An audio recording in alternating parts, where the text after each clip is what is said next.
Another year of cinematic excellence, and these are my favorites. It's my favorite movie of all time. Yeah, me too. Hi, I'm Lady Genevieve, and on my channel I talk about entertainment media.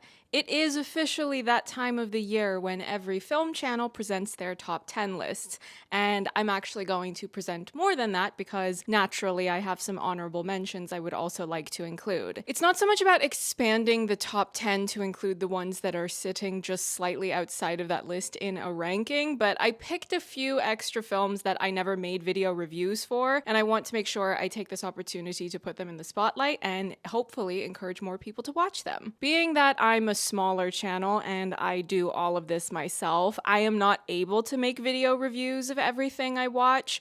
Larger channels may have the option to outsource the editing, but we are not at that point here, which is why I want to quickly thank my patrons who already have an idea of many of the films that are on this list, because I was posting rankings earlier on in the year of what was sitting in my top 10 at the time. Patrons also got to watch a sneak peek of this video early. In case you're new to my channel, or specifically my top 10 videos that I do at the end of the year, I will quickly explain my criteria of how I rank them. All throughout the year, I rate films on a curve in comparison to one another, and I keep track of those films on a private letterbox list. The first criteria I look at is technical merits, and that's anything you would expect a film critic to judge. Acting, screenplay, directing, cinematography, production design, costumes, and so on and so forth. The second criteria is how much I like a film. Even if a film's technical merits are strong, if I find that I don't like something about the film for whatever reason, that will move it in my ranking. This can also be the case in reverse. If something is slightly lacking in technical merits, but for whatever reason it's really working for me, maybe it emotionally resonates with me or it aligns with my sense of humor, and thus I end up really liking it, the film is going to go up in the ranking. And the third criteria is how likely am I to rewatch the film. If I'm more likely to rewatch something, it is very likely that I will move it up in the ranking. Now let's talk about some honorable mentions that are outside of my top 10, but I still want to share. For this section, I wanted to prioritize films that I watched, but I don't currently have video reviews posted of. For example, I really liked Your Monster and Cuckoo. Quality-wise, they meet the criteria for this honorable mention section, but since I did do video reviews of those, they are not included. I'm trying to spread more attention to the things I haven't put a spotlight on yet, particularly for my regular viewers who are more consistent in keeping up with my movie reviews. We're going to go in an ascending order of how I have these honorable mentions placed on my 2024 list, but try not to get too caught up in the exact positions. I currently have over 120 films in my private 2024 list, so being mentioned in this video at any position means that I really like them. The first honorable mention is Love Lies Bleeding. This is directed and co-written by Rose Glass, whom some of you might recognize as the writer and director of the horror film Saint Maud. Love Lies Bleeding stars Kristen Stewart as Lou, a gym manager, and Katie O'Brien as Jackie, a bodybuilder. Lou and Jackie fall in love, but Lou's family is involved with criminal activity and violence, which threatens the life that Lou and Jackie are trying to build with one another. You have a bit of romance,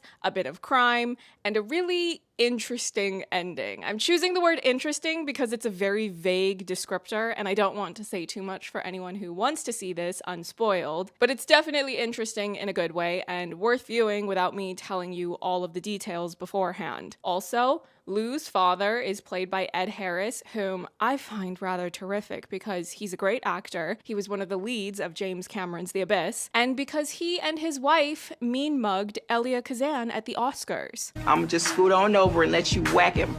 Get him again. Get him for me.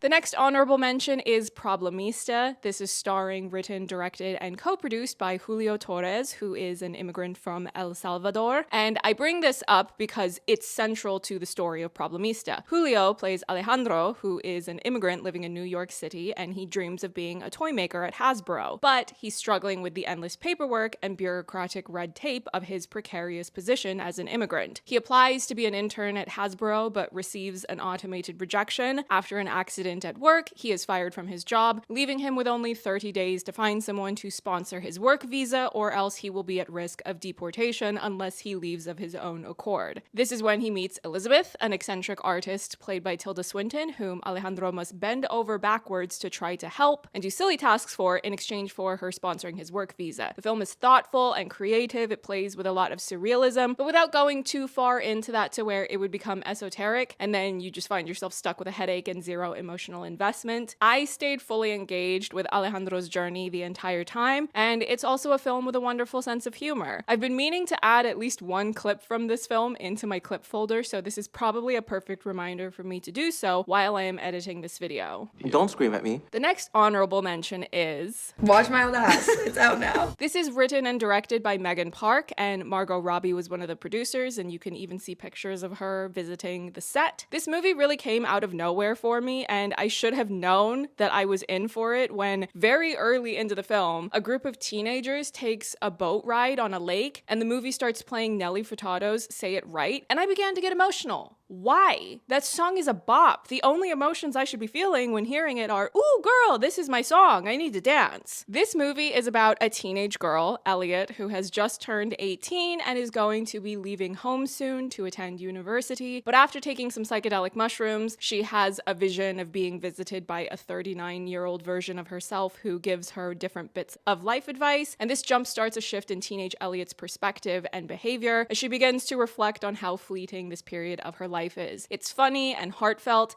and in general has no business being as good as it is. I almost missed this one. It had a limited theatrical release, but thankfully I was able to see it at my preferred local cinema. All around, it was unexpectedly profound. Highly recommend to the girls, aka my audience. You're me. What's up? I don't have a gap in my teeth. Yeah, wear your retainer. Left boob, 1 cup smaller than the right. The next honorable mention is Babes, directed by Pamela Adlon. You might recognize this movie because of this clip. Or maybe this one. Okay, mamacita. Nope, that's appropriation. Or how about this one? Are you guys having sexual intercourse? Babes is about a woman named Eden and her best friend Dawn, who end up having babies not long after one another. Dawn is married and pregnant at the beginning of the film with her second child, whereas Eden becomes pregnant from a hookup, and spoiler alert, she decides to go ahead and have the baby. Babes is co-written, co-produced, and starring Ilana Glazer, who is incredibly funny. The story is an amalgamation of things, navigating pregnancy and new motherhood, friendship, and holding space for the emotional ups and downs of these experiences as they collide with one another. Babes finds a lot of humor in seemingly mundane, everyday things, and both Ilana and Michelle Buteau bring their considerable skills and experience in comedy to their characters and the larger story. I really like how unafraid it is to just be silly, though that's not something that's done at the expense of the emotional investment you have in these characters and their journeys. The next honorable mention is The First Omen, directed by Arkasha Stevenson. The fact that this is her first feature film as a director absolutely blows my mind. There is often a resentment among film fans that there is so much more of a push from corporations to try to keep pumping out new installments of IPs that already exist, sequels, prequels, reboots, and so on and so forth. But The First Omen is proof that if you gather truly exceptional artists, provide them with the resources they need, and you let them cook, you can get an incredible new story from an established IP, and not only that, a work of art. The First Omen has a considerable amount of dramatic gravitas, exceptionally designed scares, a really stylish visual flourish to everything that it does. Nell Tiger-Free acts the hell out of this movie, but that did not surprise me in the slightest because I watched Servant, so I knew that this was fully in her wheelhouse. Although that one scene where she's doing that thing and it's more or less an uninterrupted take, if you've seen the film, you know exactly which scene I'm talking about. Yeah, that wowed me, and I'm sure it wowed everyone else that saw it. There's also a great deal of biting commentary. It's been a really interesting year for religious horror and religious dramas because you have this, you have Conclave, and you have Immaculate. The First Omen was definitely my favorite of those three, but I also did do a quick video on Conclave over on my Patreon. The First Omen is one of many films to prove that horror is in an unwavering golden era. Every year there are some truly excellent works of art being released in the genre, and this is no exception. My next honorable mention is actually a film I'm surprised isn't in my top 10 because it was sitting in there for a considerable amount of time, but during this final portion of the year, I kept seeing films that I had to put up there, so some things were inevitably going to be pushed down as a result. It's Luca Guadagnino's Challengers. It's now my favorite film of his, and easily so. I knew it was promising ever since that trailer dropped with Rihanna's S&M. There was just a vibe about that. I'm taking such good care of my little white boys. Now, to be fair, sometimes a trailer overpromises or underpromises relative to what's actually present in the full feature film. However, in this case, it lived up to what I was hoping to get from it. I was there to see messy rich people being sloppy disasters, and I got exactly that. And not only that, there's this pulsating kinetic energy all throughout the film with the performances of the main trio and the way that they bounce off of one another, and the score is just unbelievable. If you missed it at the cinema, try to watch Challengers somewhere that has a great speaker system set up, or listen to the film through high quality headphones, because doing so, it just hits differently. Also, the cinematography in general is very good, but the way that that camera is flying through the final tennis match, that was better than a lot of things I saw from the action genre this year. I will say that much. That's one of multiple reasons why this was a top 10 film for me until quite recently.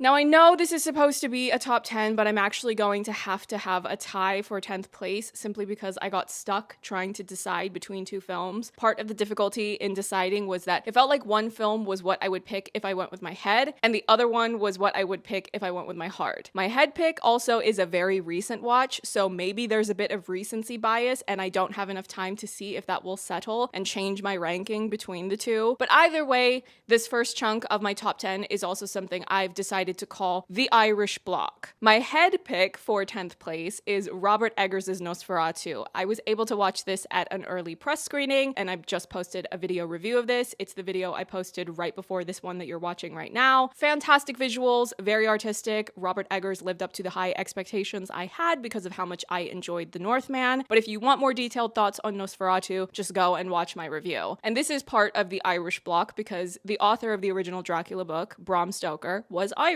The internet is saying he was a monarchist, so any Irish folks in the audience, you let me know if you've disowned him as a result of that. But as a vampire girly, I am obliged to thank him for his contributions. Also tied at number 10, we have Wicked Little Letters, directed by Thea Sharrock. The film is set in England, but Jessie Buckley is Irish, and her character Rose is an Irish immigrant with an Irish daughter, Nancy, played by Irish actress Alicia Ware, who many of you might recognize as Abigail from Abigail. Thus, we continue the Irish block, and if you're wondering whether or not Wicked Little Letters even counts as a 2024 release, it did not get released at the cinema I go to until this year, so for me, it counts. Wicked Little Letters is about exactly that, some wicked little letters being sent to the Swan family. Edith Swan is played by Olivia Colman, who lives with her parents, and they're being sent letters that are full of profanity and harassment. They accuse their next-door neighbor, Rose, of being the one to send these letters. It's a period piece set in 1920, and the Swan family are devout Christians. There is an element of drama and commentary to do with the ways that Edith is oppressed within her own home, the ways that the female lead characters are treated in general, the way that Rose is judged for not conforming to the English Christian way of life, and also just judgment because she's an Irish immigrant. There's no way for that to not play a part in the way certain townsfolk regard her and are so quick to presume her to be guilty. I don't want to reveal too much because there is an element of mystery and build up to how the story ends. But when you have actresses like Olivia Colman and Jessie Buckley, you know you're going to see phenomenal performances. Despite the idea of a period piece set in England and commentary against sexism and English xenophobia being things that sound quite serious or like perfectly curated ingredients to create a prestige award show sort of film, Wicked Little Letters is also incredibly funny. There's a lot of humor in the story. Some of it is more clever, and some of it stems from the simple joys of a lot of swear words being used in close succession.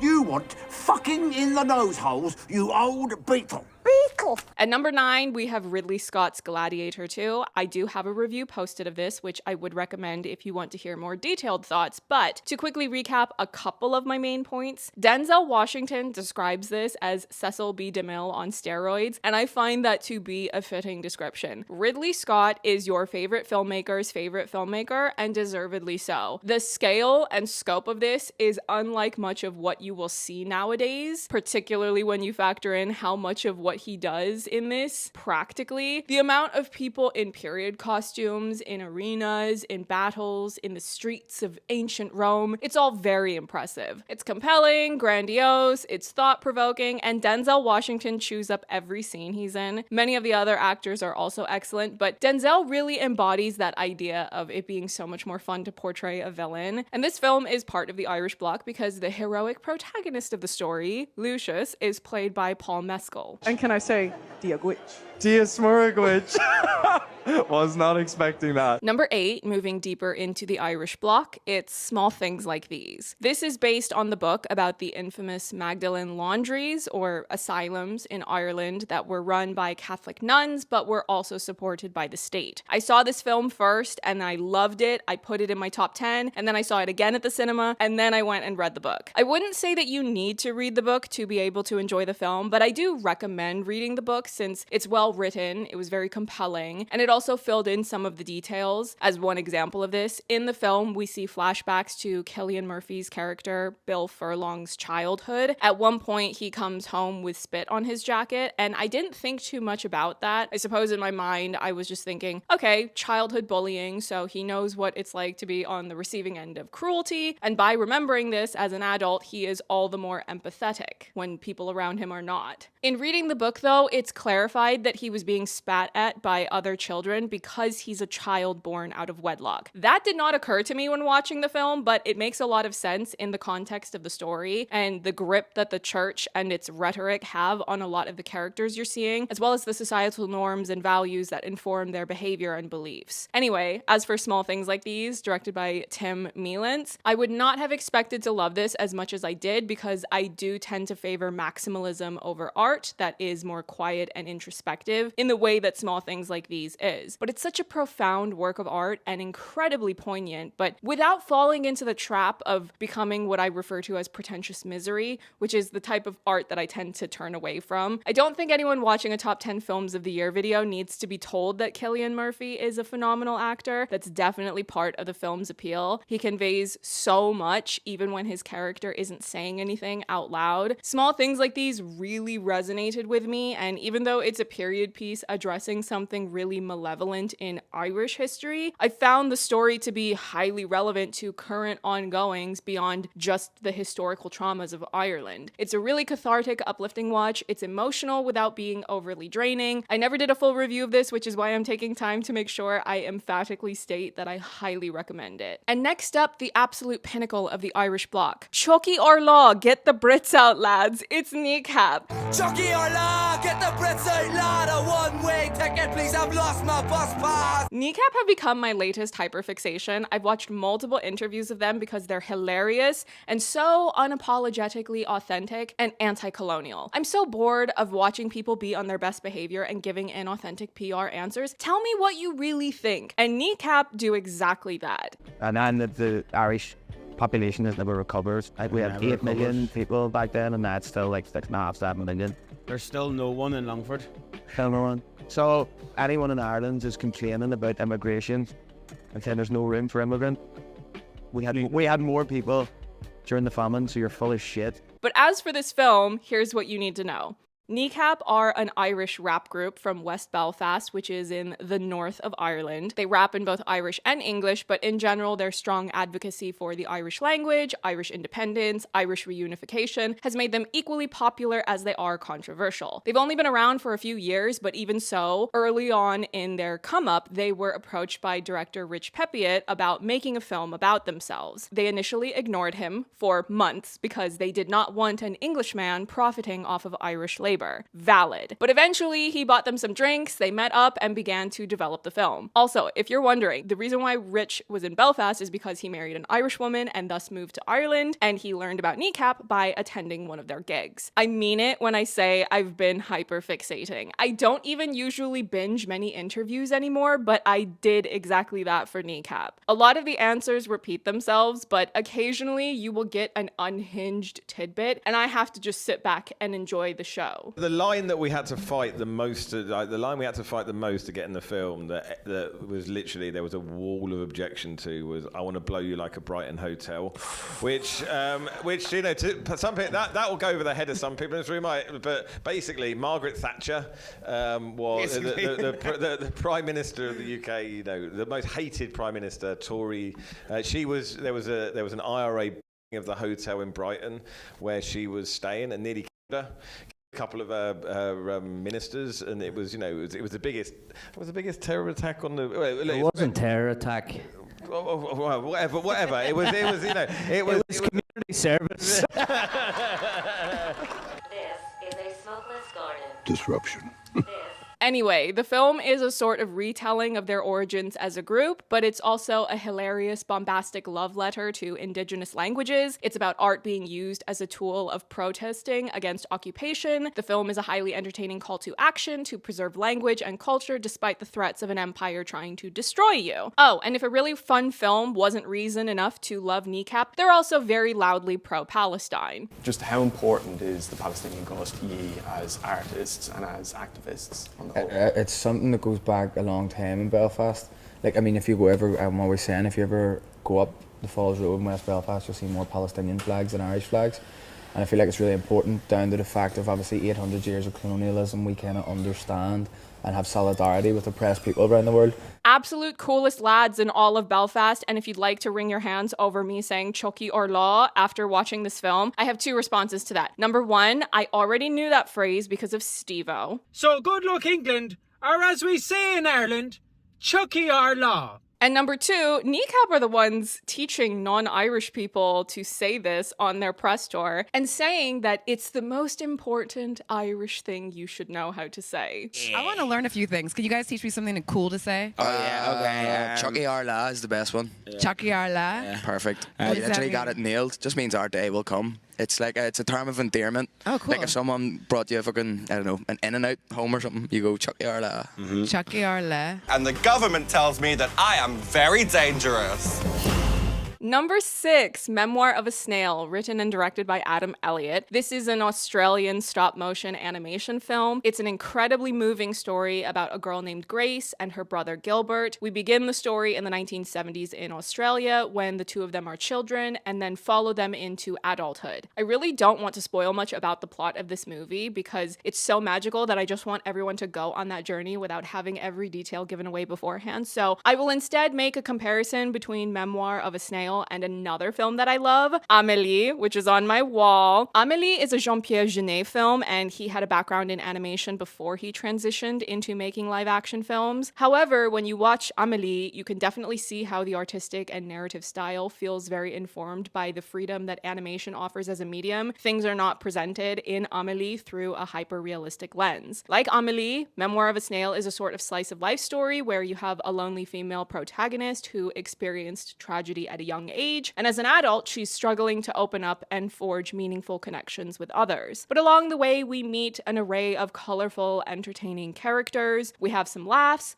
we shed some tears, and we ultimately feel a bit more brave at the end of it in a way that encourages us to live our lives to the fullest. I almost missed this at the cinema because it only played for a week, and I'm so glad I was able to catch it before it was gone. I highly recommend it. Number 5 is The Substance, written, directed, and co-produced by Coralie Farja. I did a review of this over on Patreon, but to summarize some of my points, visually it's exquisitely put together. The performances are stellar, and I love the biting commentary about systemic misogyny, about unrealistic beauty standards, ageism, and perhaps most surprising of all for anyone who hasn't seen it, who only has a vague awareness of it as a horror film, this film is hilarious. It repeatedly made me laugh, especially at the end. If you need a basic premise, Demi Moore is fired from her job for the unacceptable crime of being a woman who turned 50. So she learns about the substance, which is an illicit product that can generate a younger version of herself, and things go very wrong. I had a lot of fun with this one, and I hope it's able to win some awards and make larger strides in breaking down the anti-horror bias of the award show cycle, because that's desperately needed. Number 4, Dev Patel's Monkey Man, and it is his film in every sense of the word. He came up with the story, co-wrote the screenplay, directed it, co-produced it, and starred in it, and I have it on 4K. I already have a review of this, so I would direct you to go watch that if you want more detailed feedback, but I really cannot fault this. I would honestly say that my top 8 are all films that I don't have any major critiques against them. It really just comes down to how much I like the films. I do tend to favor more bombastic maximalist art, so that affects the ranking to some extent, and also the likelihood of rewatchability heavily factors into where some of the films ended up. Monkey Man is particularly incredible when you remember that this was Dev Patel's debut feature film as a director. There were a lot of obstacles he had to overcome because of filming being disrupted because of COVID. It almost ended up at Netflix, but also almost ended up being shelved. We as the audience owe a lot to Jordan Peele for saving this film from its previous fate and pushing it instead towards a theatrical distribution. If you're not already familiar with Monkey Man, on the more personal side of things, we have Dev Patel's character who wants to get revenge for the death of his mother because she was murdered when he was a child. But more broadly speaking, there is a lot of commentary in the story about systemic inequality, class inequality, and fighting back against that. You'll get action, but it's not mindless. I get really bored of the Hollywood propensity for action being led by protagonists overly prone to stoicism, so then I am unable to connect with them or their journey. Monkey Man doesn't have that problem. I'm very emotionally invested. It's highly compelling. Number 3, George Miller's Furiosa. I also have this on 4K. I already posted a review of Furiosa, so if you want more detailed feedback, I would direct you to watch that. I loved Mad Max Fury Road, so I was really keen on seeing a new story from that world, and it was really interesting to get more of a deeper understanding of what Furiosa went through to become the Furiosa we see in Fury Road. It also makes that one scene in Fury Road so much more emotionally impactful because we have now gotten to see what she lost. And make no mistake, that scene was already highly impactful when I saw Fury Road, so it's saying a lot that now it hurts even more to see it. George Miller is an absolute master of his craft. The scale of the action sequences he puts in these movies and how much of them is achieved practically, it's truly incredible. Chris Hemsworth gives one of the best performances I've seen from him to date. It just all around enriches my understanding of this world and strengthens my attachment to it. And similar to what I said about Monkey Man, the action doesn't feel hollow the way that it often can in lesser films. It's artfully designed, and I'm emotionally invested in what's at stake underneath these massive action sequences. Number 2, I need to explain a bit before I tell you what I've put here. Technically, this was released at the end of 2023, but I did not get around to watching it until the beginning of 2024. And sometimes award show bait projects start their early rollout at the very end of a calendar year, but don't get a wider distribution until the beginning of the following year. So I think it's more than fair for me to put this in here. Also, it's my list, my rules, and Baz Luhrmann is one of my absolute favorite filmmakers. So my number 2 is Faraway Downs. Who do I need to fight to get this on physical media? Because I need to have this, and I refuse to give Hulu money in perpetuity when I should simply be allowed to have this at home on physical media. Make corporations afraid again. The people demand physical media.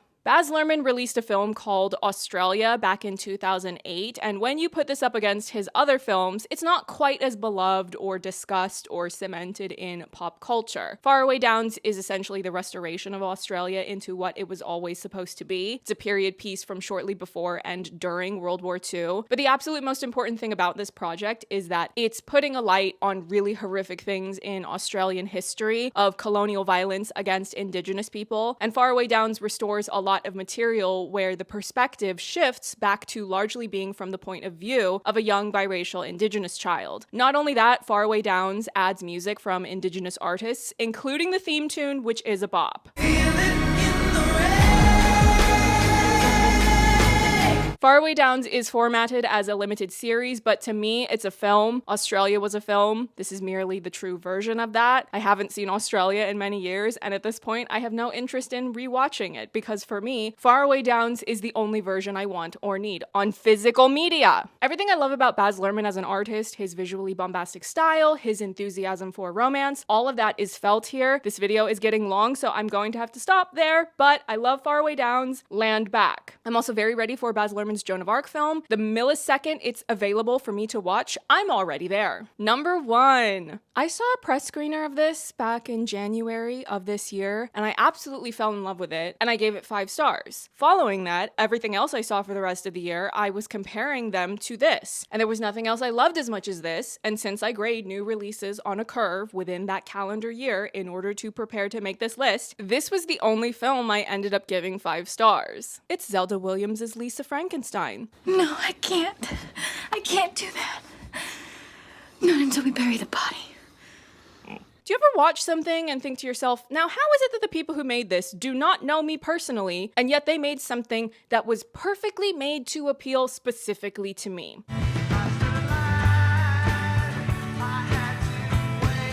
For anyone who doesn't know what Lisa Frankenstein is, it's a horror comedy set in the 1980s. Lisa Swallows feels like an outsider both at home and at school. After her mother died, her father remarried, and now she has a stepmother and stepsister. She's a strange and unusual girl who likes to spend time in an old cemetery where she moons over a statue of a dead bachelor who, late one night, unexpectedly comes back to life. Shenanigans ensue.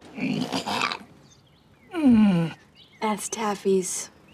She gave it to me because she said she got too many compliments in it. It's fun, romantic, hilarious. Diablo Cody did the screenplay, so it's got her sense of humor. And you can really feel Zelda Williams' love for classic films, both in and out of the horror genre, and their presence and influence are felt all throughout the film. Lisa Frankenstein gives me absolutely everything I could want from a film. Katherine Newton is such an endearing protagonist, and Cole Sprouse really embraced this role where he doesn't speak, but he has to still emote so much just through his expressions and his body. Carla Gugino as the wicked stepmother, Liza Sobrano as Taffy, the stepsister. Everyone did that, and they did that for us. I watched my press screener 7 times before it expired. I watched this 6 times at the cinema, and just for context, the world slept on this, so it did not do well at the box office. I was running back to the cinema as much as I could because I could see the writing on the wall. I saw that the world was doing this movie wrong. I also now have it on Blu-ray. Please release it on 4K.